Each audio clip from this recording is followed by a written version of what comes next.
నేను లాంటి ఉపద్రవాలు ఇంకా పెరిగితే ఏంటి పరిస్థితి అప్పుడు? ఏం చేయలేము ఇంకా. ఇప్పుడు దాన్ని ఏమంటారు, పెరుగుట కొరకే పాపం వెంట. ఇప్పుడు ఎక్కడో చోట ఒక ఎండు ఈ ఎండు ఇప్పుడు కరోనా ఒకటి నిరూపించింది. అరే నీ ప్రాణాలు జాగ్రత్త, నువ్వు జాగ్రత్తగా ఉండరా, నీ ఆరోగ్యాలు జాగ్రత్తగా ఉంచుకోండి, క్రమశిక్షణతో బతకండి అని చెప్పేసి మనం నేర్చుకున్నామా పాఠం? నేర్చుకోలేదు. ప్రకృతి మొట్టమొదటి వార్నింగ్ అక్కడ ఇచ్చింది. కరోనా చావు భయాన్ని కలిగించింది. చావు భయం తగ్గేటప్పటికి మళ్ళీ రొటీన్ అయిపోయాం మనం. ఏం మారం? కరోనా టైంలో మందు లేకపోయినా మనం బతికాం కదా. కరోనా అవగానే మందు ఎగబడి తాగిపడేస్తున్నారు, 4 గంటలు తాగిపడేస్తున్నారు.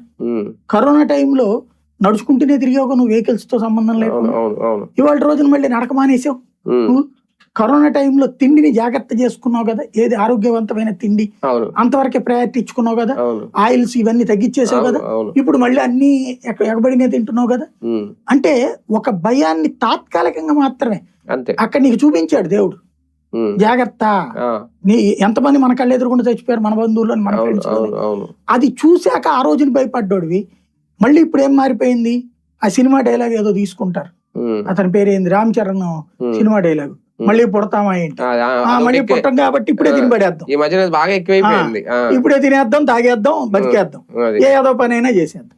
అది మళ్ళీ పుడతామా ఏంటి అన్నప్పుడు మంచి చూపెట్టాడు అందులో హీరో, మంచి చేద్దామని సొసైటీకి.